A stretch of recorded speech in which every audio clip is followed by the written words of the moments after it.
Halo Sobat Sejarawan, apa kabar nih? Pastinya baik dong. Hari ini aku mau ngajak kalian mengupas lebih dalam tentang ilmu-ilmu sejarah. Sebelum itu, perkenalkan nama aku Royna Nagibel Tauruk dari SMA Negeri 1 Groga. Hari ini kita akan membahas ilmu sejarah tentang apa ya? Yuk, jangan lupa pantengin terus sampai akhir video. Nah, Sobat Sejarawan, kalian tahu nggak sih apa itu ilmu sejarah? Dan apa sih yang pertama kali ada di benak kalian ketika mendengar kata sejarah? Apakah sejarah itu hal yang kuno? Atau sejarah merupakan hal yang tidak modern? Atau sejarah merupakan hal yang sudah tidak dipentingkan lagi? Enggak ya. Sebagai sejarawan kita harus tahu bahwa sejarah merupakan ilmu yang mempelajari tentang peristiwa-peristiwa yang ada di masa lampau. Dan sejarah ini sangat penting. Yang pertama, kita dapat mengetahui bagaimana suatu hal berkembang dari zaman ke zaman. Yang kedua, dari ilmu sejarah, kita dapat mengambil sisi positifnya dan dapat kita kembangkan dan dapat kita kenang. Dan yang ketiga, dari ilmu sejarah kita dapat mengaitkan bagaimana peristiwa yang ada zaman dahulu dan peristiwa yang ada zaman sekarang. Dan masih banyak lagi hal-hal penting yang kita dapatkan dari ilmu sejarah. Nah, Sobat Sejarawan, dari tadi udah nunggu nih, kira-kira kita akan membahas apa sih pada video kali ini? Nah, pada kali ini kita akan membahas tentang nenek moyang bangsa Indonesia. Teman-teman, kira-kira dari mana ya nenek moyang kita berasal? Menurut teori Yunan, nenek moyang kita berasal dari Yunan di wilayah Tiongkok Selatan. Mereka adalah bagian dari migrasi Austronesia sekitar 2000 tahun sebelum Masehi. Nah, mereka berasal dari dua gelombang yang berbeda, yaitu dari Proto-Melayu dan juga dari Deutero-Melayu. Yuk kita bahas keduanya satu-satu. Nah, teman-teman, yang pertama kita akan bahas pada kali ini adalah Proto-Melayu atau Melayu Tua. Proto-Melayu atau Melayu Tua adalah kelompok nenek moyang kita yang berasal dari Asia Daratan atau di Yunan di bagian Cina Selatan. Diduga mereka datang pada zaman prasejarah. Nah, mereka datang ke Nusantara karena adanya migrasi besar-besaran Austronesia. Nah, mereka datang ke wilayah Asia Tenggara, ada di Indonesia, Filipina, Malaysia, dan yang lainnya. Nah, mereka diduga juga sebagai cikal bakal budaya kawasan ini. Nah, teman-teman, sekarang aku akan menjelaskan bagaimana sih ciri-ciri dari keturunan bangsa Proto-Melayu. Yang pertama, mereka memiliki kulit yang kecoklatan atau sawo matang. Yang kedua, mereka memiliki rambut yang lurus atau bergelombang. Nah, dan yang ketiga ada postur tubuh yang cukup sedang. Ciri-ciri yang kedua adalah asal-usul dari nenek moyang kita, yaitu Proto-Melayu. Yang pertama, mereka berasal dari Yunan, Cina Selatan, dan termasuk dalam rumpun Austronesia. Dan yang kedua, mereka melalui jalur migrasi, yaitu bagian barat ada di Semenanjung Alaska, dan di bagian timur ada di Filipina.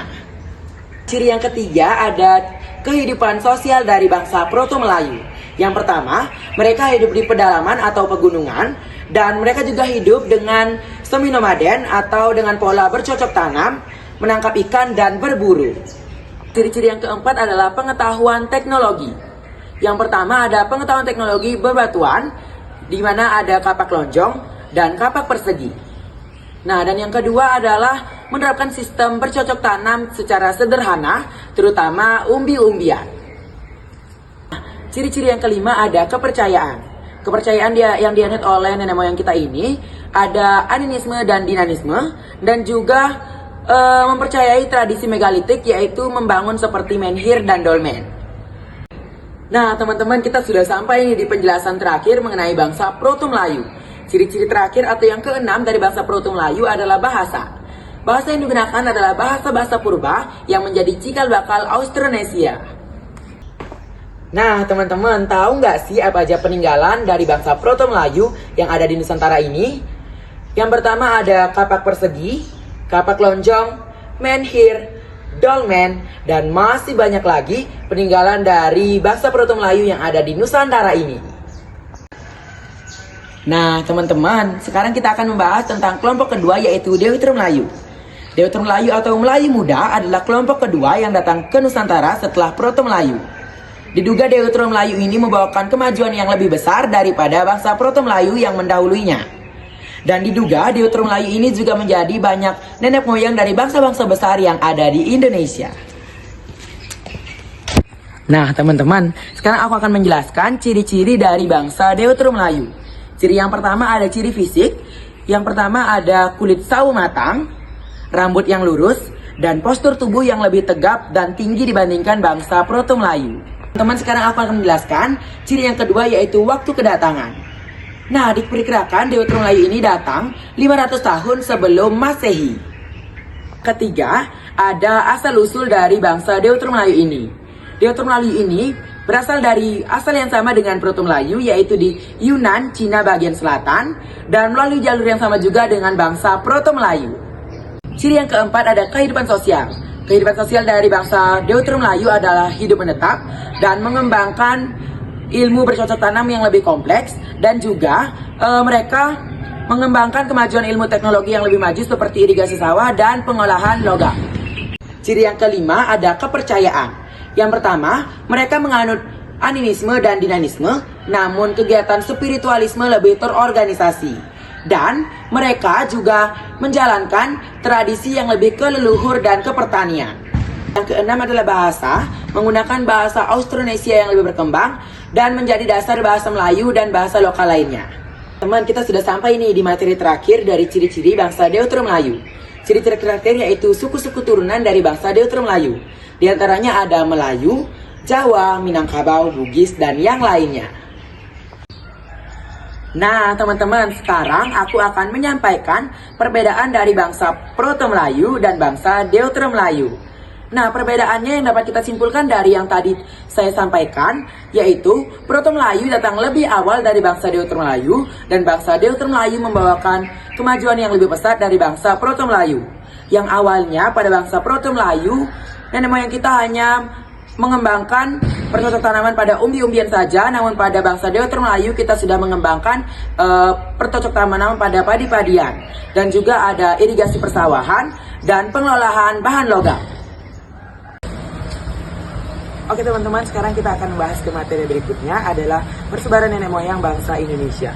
Menurut waktu kedatangannya, nenek moyang bangsa Indonesia dibagi menjadi 4. Ada ras Negroid, ras Wedoid, ras Melayu tua, dan ras Melayu muda. Sekarang kita akan membahas satu persatu. Nah teman-teman, yang pertama kali akan kita bahas pada kali ini adalah ras Negroid. Ras Negroid dibagi menjadi 2, yaitu ras Mongoloid dan ras Astroid. Ras Negroid berasal dari Afrika dan mengawali proses migrasi karena pertama kali datang ke Indonesia. Ras ini harus disingkirkan ke daerah pedalaman.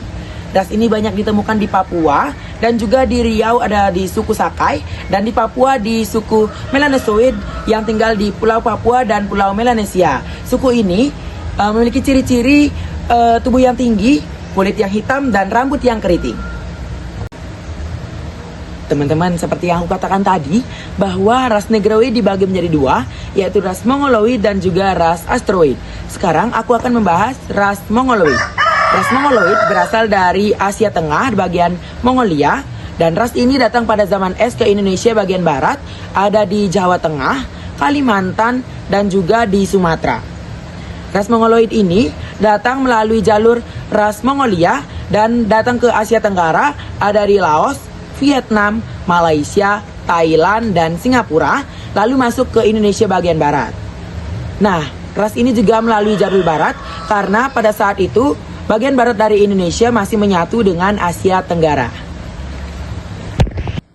Nah, ras kedua adalah ras Astroid atau Austronesia. Ras ini berpusat di Australia dan datang ke Indonesia bagian timur, terutama di Papua atau Irian Jaya. Ras ini juga datang melalui jalur barat karena pada saat itu Papua masih bersatu dengan benua Australia. Teman-teman, sekarang kita akan membahas ras Wedoid. Ras Wedoid adalah ras yang datang ke Indonesia setelah ras Negroid berhasil di Indonesia. Ras Wedoid adalah ras yang satu benua dengan ras Negroid. Ras Wedoid memiliki ciri-ciri tubuh yang tingginya sedang, berkulit hitam, dan rambut yang keriting.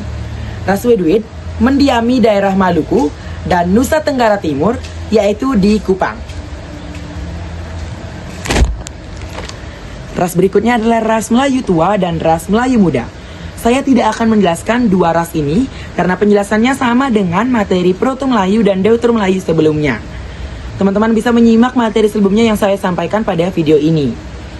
Sekian materi dari saya, semoga apa yang saya sampaikan pada teman-teman dapat teman-teman pahami dan teman-teman terapkan pada kehidupan sehari-hari. Sekian dari saya, terima kasih dan sampai jumpa Sobat Sejarawan.